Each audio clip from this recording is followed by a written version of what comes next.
Hola a todas y todos. Yo soy Andrea y los estaré acompañando en sus cursos de biología. Así que comencemos. A continuación, veremos un grupo de moléculas de gran importancia para todos los seres vivos, ya que intervienen en diferentes reacciones metabólicas. Y bien, ¿recuerdan que les comenté que nuestras células son capaces de realizar diferentes tipos de reacciones metabólicas? Para ello, necesitan, al igual que nosotros, de diferentes elementos que son fundamentales para la vida. ¿Y cuáles son estos elementos? Seguramente en la escuela les hablaron sobre CHOMPS. Sí, estas siglas, que significan carbono, hidrógeno, oxígeno, nitrógeno, fósforo y azufre. Decimos que estos elementos son fundamentales para la vida porque son los que mayormente se encuentran en todos los seres vivos. Son los que tenemos en mayor cantidad. Que claro, esto no excluye a algunos otros elementos, pero podemos decir que son básicos también porque son los que se involucran directamente en lo que llamamos macromoléculas. Estas macromoléculas están formadas principalmente por estos elementos. ¿Y cuáles son estas macromoléculas? Todos estamos perfectamente familiarizados con estas macromoléculas, aunque no las tomen en cuenta todos los días. Son los carbohidratos, los lípidos, proteínas y aminoácidos. Así que iniciaremos con los carbohidratos o glúcidos. Son conocidos por tener hidratos de carbono, de ahí el nombre. Estos hidratos de carbono están formados por carbono, oxígeno e hidrógeno. Normalmente tienen un sabor dulzoso y son capaces de liberar calor cuando se oxidan. Son una de las principales fuentes de energía de todos los seres vivos y cuentan con una subdivisión, ya que dentro de estos carbohidratos tenemos algunos que son de forma simple y otros que son de una forma más compleja. Dentro de los de la forma simple tenemos a los monosacáridos, cuya estructura está formada por 3 a 10 carbonos, recordando que la forma más simple son 3 carbonos. También están formados por un grupo aldehído o, o un grupo cetona en forma de anillo, que es este hexágono que podemos ver en la pantalla. Cuentan con un enlace de hidroxilo, que es el grupo OH, que parece una antenita, y el ejemplo más común es precisamente la glucosa, así como sus isómeros, que serían en este caso la fructosa y la galactosa. Otro grupo son los disacáridos, que son moléculas formadas por dos monosacáridos. Algunos ejemplos de estos son la lactosa y la maltosa.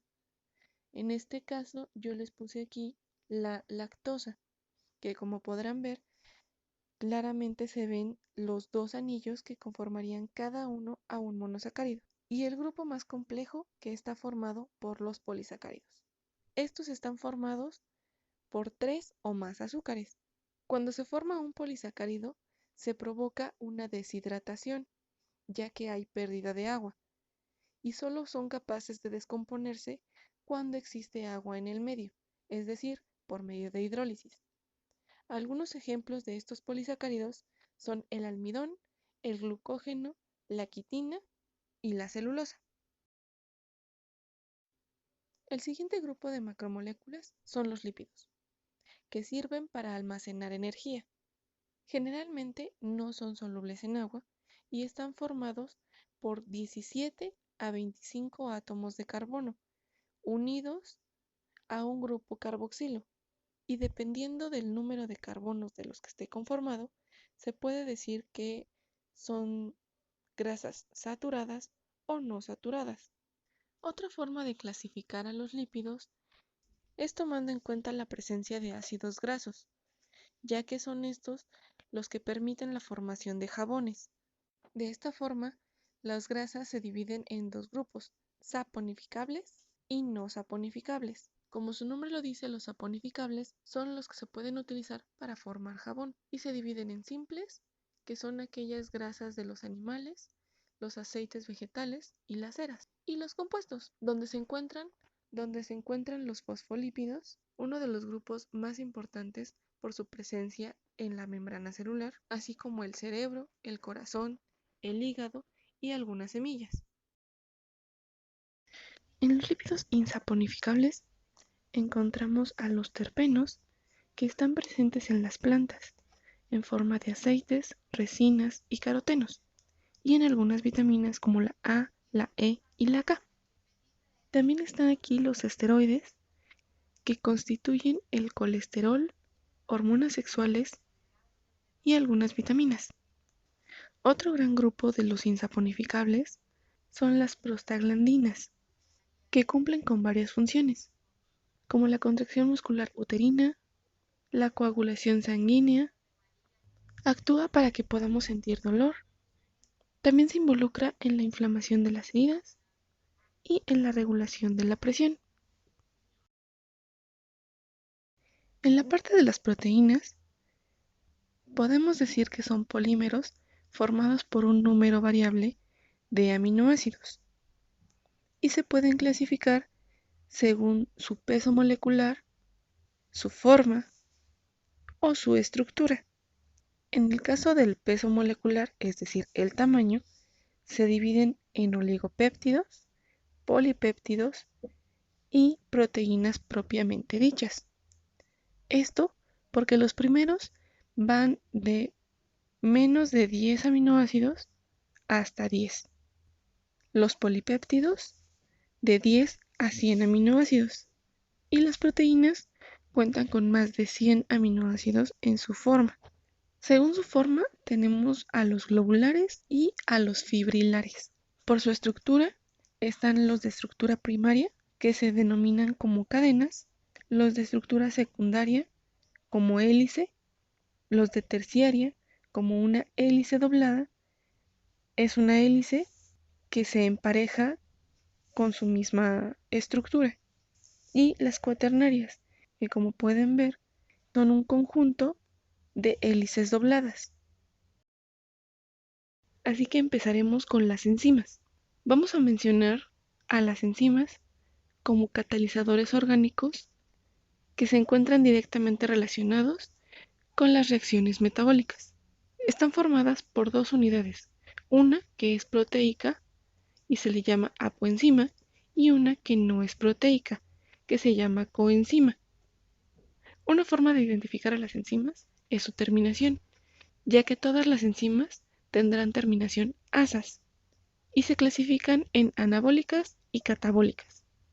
Algunas de las enzimas más importantes dentro del metabolismo, las oxidorreductasas, que catalizan las reacciones de oxidorreducción, es decir, las aceleran, las transferasas, que transfieren radicales químicos de una molécula a otra, las hidrolasas, que catalizan la ruptura de un enlace químico y fija una molécula de agua, las liasas, que catalizan la ruptura de enlaces simples formando dobles enlaces, la isomerasa, que forma isómeros, y la ligasa, que permite la unión de dos moléculas.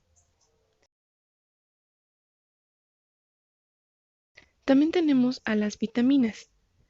Este es un grupo de compuestos orgánicos nitrogenados que usamos todos los heterótrofos para el funcionamiento de nuestros metabolismos.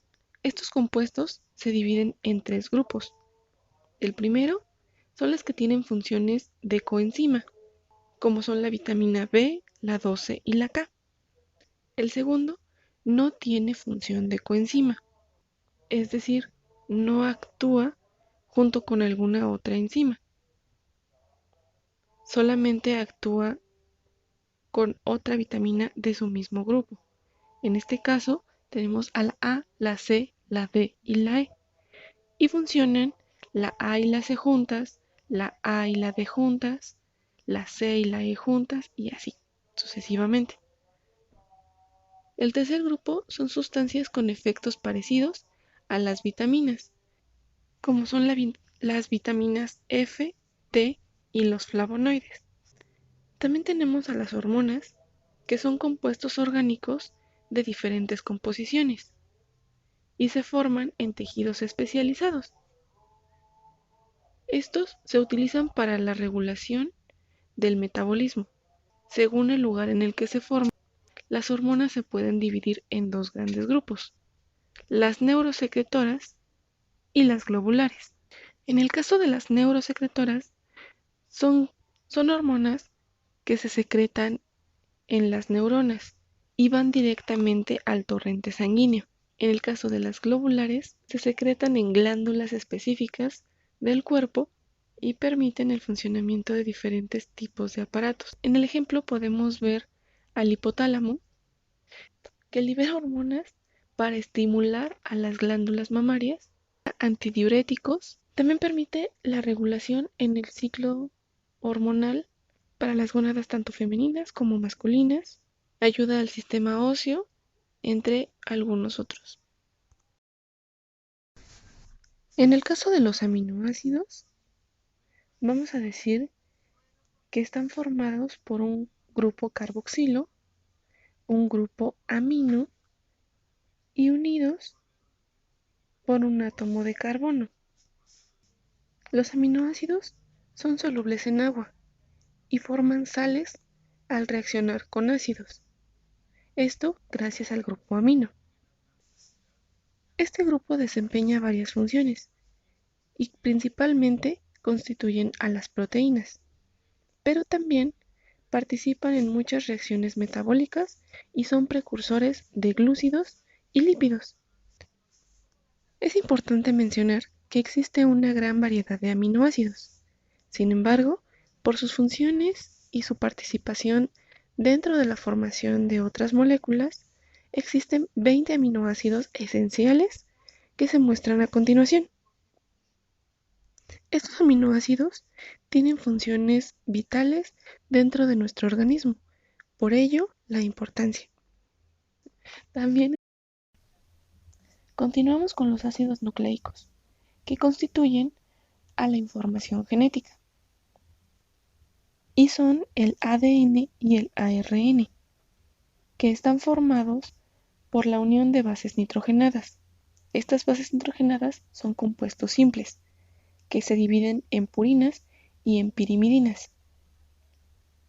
Las purinas cuentan en su estructura con 2 anillos, mientras que las pirimidinas solamente tienen un anillo. En las purinas tenemos a la adenina y a la guanina, y en las pirimidinas a la citosina, a la timina y en el caso del ARN al uracilo.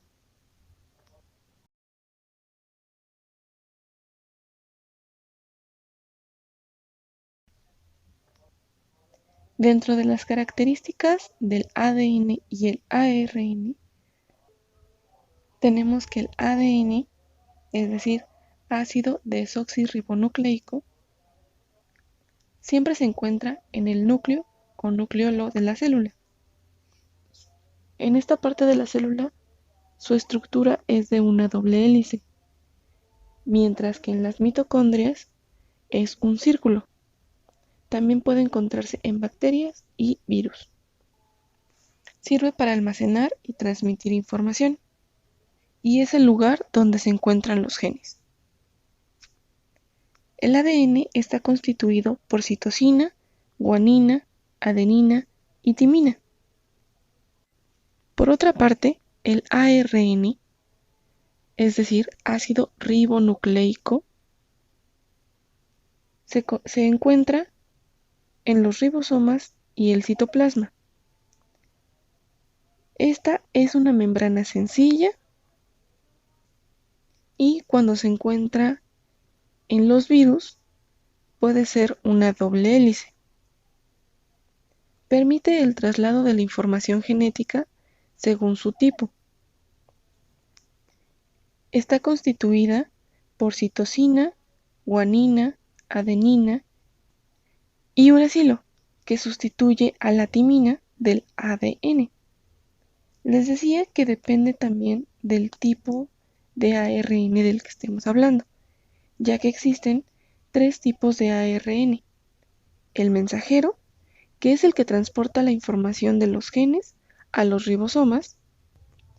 El transferente, que descifra la información genética y la convierte en un mensaje más fácil de leer. Y el ribosómico, que es el que constituye a los ribosomas y será el encargado de transformar el ARN en proteínas.